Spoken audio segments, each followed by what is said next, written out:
Halo teman-teman, kali ini kita bakal menjelaskan tentang air, vitamin, dan mineral dari kelompok 8 biokim kelas 1A dengan nama anggota Rahmanda Maulida, lalu saya sendiri sebagai Sofa Rabiatul Adawiyah, ketiga Rizky Febriani, keempat Rihana Fitriani, dan yang terakhir Muhammad Aditya.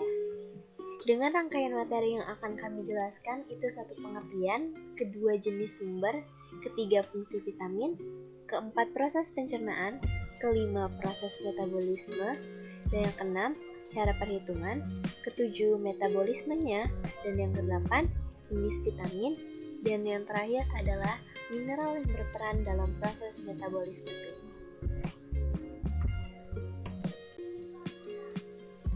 Pengertian vitamin, air, dan mineral. Vitamin adalah sekelompok senyawa organik berbobot molekul kecil yang memiliki fungsi vital dalam metabolisme setiap organisme yang tidak dapat dihasilkan oleh tubuh. Air. Air merupakan substansi kimia dengan rumus H2O yang merupakan satu molekul air tersusun atas dua atom, hidrogen dan oksigen.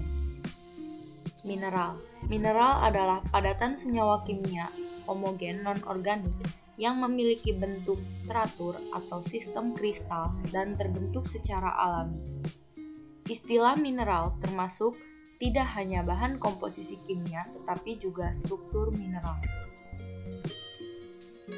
Jenis dan sumber vitamin. Terdapat vitamin A, vitamin B1, vitamin B2, vitamin B3, vitamin B5, dan vitamin B6. Vitamin A bersumber dari buah-buahan berwarna merah dan kuning. Vitamin B1 bersumber dari gandum, kacang hijau, kedelai, daging, susu, roti, tepung, ikan, dan daging tanpa lemak, ayam. Vitamin B2 bersumber dari susu, pisang, kacang hijau, asparagus, sayuran hijau yang berdaun, daging tanpa lemak. Vitamin B3 bersumber dari telur, roti, daging ayam, daging sapi, ikan tuna atau salmon, sayur-sayuran, berdaun, asparagus, hati, ragi, susu, avokado, dan brokoli. Vitamin B5 bersumber dari brokoli, avokado, daging, sayur-sayuran. Vitamin B6 bersumber dari daging, pisang, sayur-sayuran, dan kacang-kacangan. Selanjutnya ada vitamin B7. Vitamin B7 bersumber dari daging, kuning telur, pisang, kacang-kacangan, ragi, dan gandum. Vitamin B9 bersumber dari bayam, kacang polong, biji bunga matahari, kentang, tomat, jeruk, telur, dan hati. Vitamin B12 bersumber dari ikan, daging, telur, susu, dan hati. Vitamin C bersumber dari jeruk, tomat, arbe, stroberi, asparagus, kol, susu, mentega, dan ikan. Vitamin D bersumber dari ikan, telur, hati, jamur, kedelai, susu, udang, tiram, dan paparan sinar matahari. Vitamin E bersumber dari minyak sayur, gandum, padi, padian, lettuce, ikan, ragi, dan kuning telur. Selanjutnya jenis sumber air. Jenis sumber air itu ada air permukaan, air tanah, air hujan, dan mata air. Air permukaan artinya air yang berada di permukaan bumi yang dapat digunakan sebagai sumber air minum. Air tanah. Air tanah adalah sebagian dari air hujan yang mencapai permukaan bumi dan menyerap ke dalam lapisan tanah dibagi menjadi dua, yaitu air tanah dangkal dan air tanah dalam. Air hujan. Air yang berasal dari penguapan, terutama ketika air permukaan laut yang naik ke atmosfer dan mengalami pendinginan selanjutnya jatuh ke permukaan bumi. Mata air. Mata air adalah air tanah yang dapat mencapai permukaan tanah lewat celah batuan dikarenakan terdapat perbedaan tekanan pada tanah. Sumber air. Ada makanan dan minuman serta oksidasi. Makanan dan minuman. Sumber air yang didapat tubuh berasal dari makanan dan minuman yang masuk ke dalam tubuh. Oksidasi. Oksidasi disebut air metabolik dari bahan makanan yang dibakar dalam tubuh. Jenis sumber mineral. Jenis sumber mineral itu terdapat natrium dengan lambang Na, klorida dengan lambang Cl, kalsium lambang Ca, fosfor dengan lambang P, magnesium dengan lambang Mg, belerang dengan lambang S, besi dengan lambang Fe, seng dengan lambang Z, Zn, tembaga dengan lambang Cu, mangan dengan lambang F. Mn, krom dengan lambang Cr, selenium dengan lambang Se, molibden dengan lambang Mo, fluor dengan lambang F, dan yang terakhir kobalt dengan lambang Co. Fungsi vitamin itu sendiri adalah mengatur zat dalam tubuh, menguatkan gigi dan tulang, mempercepat pertumbuhan, memperkuat daya tahan tubuh terhadap penyakit, mempercepat proses dalam penyembuhan penyakit, menjaga dan meningkatkan kebugaran tubuh, memperlambat dalam proses penuaan, membangun sistem kekebalan tubuh atau yang dikenal sebagai sistem imun, menjaga tubuh agar tetap segar dan menghilangkan rasa capek. Vitamin juga bisa diperkirakan sebagai katalisator dalam reaksi biokimia tubuh. Kedua ada fungsi air. Fungsi air itu sendiri adalah memperlancar pencernaan, menjaga suhu tubuh, memelihara kulit, membantu proses metabolisme tubuh, dan yang terakhir sebagai alat transportasi zat gizi dan oksigen melalui peredaran darah dan melalui pelumas sendi. Selanjutnya ada fungsi mineral. Fungsi mineral itu sendiri adalah ia sebagai penghasil enzim, pengontrol tekanan osmotik pada tubuh, membentuk struktur jaringan lunak dan keras, merawat kesehatan tulang dan gigi, membantu pembentukan zat antibodi, membantu kontraksi otot dan respons saraf, mencegah nyeri otot, mengendalikan keseimbangan kadar air dan asam basa dalam darah, merawat fungsi otak, menyalurkan oksigen ke seluruh tubuh, dan menjaga kesehatan jantung dan saraf. Proses pencernaan vitamin. Vitamin larut lemak. Sebagian vitamin lipid larut lemak diabsorpsi bersama lipid lain dan vitamin larut lemak diangkut ke hati melalui sistem limfe sebagai bagian dari lipoprotein. Disimpan di berbagai jaringan tubuh dan biasanya tidak dikeluarkan melalui urin. Vitamin larut air. Vitamin larut air dikelompokkan menjadi vitamin C dan vitamin B kompleks. Vitamin B kompleks terdiri atas 10 faktor yang paling berkaitan fungsinya di dalam tubuh. Proses pencernaan air. Air masuk melalui pembuluh kapiler ke dalam darah yang akan dialirkan ke seluruh tubuh. Setelah itu, air membantu jantung memompa darah ke seluruh tubuh. Nah, pada saat sampai di paru-paru akan terjadi pertukaran oksigen dan karbon dioksida. Air akan membantu proses metabolisme karbohidrat, lemak, dan protein. Air menuju ginjal. Pada tahap ini, air membantu ginjal dalam proses penyaringan zat sisa untuk dikeluarkan bersama air seni atau urin. Proses pencernaan mineral. Yang pertama, ketika kita mengonsumsi tablet dan kapsul dan sudah masuk ke dalam tubuh, maka tablet dan kapsul harus hancur dengan benar, karena untuk melepaskan senyawa mineral pada waktunya untuk proses pencernaan dan penyerapan senyawa mineral. Yang kedua, ionisasi atau disosiasi, yang merupakan pemisahan ion mineral dari senyawa mineral, misalnya Fe+2 dari FeSO4 atau Ca+2 dari K-sitrat, mungkin atau tidak mungkin terjadi ketika senyawa mineral larut dalam saluran pencernaan. Proses metabolisme vitamin.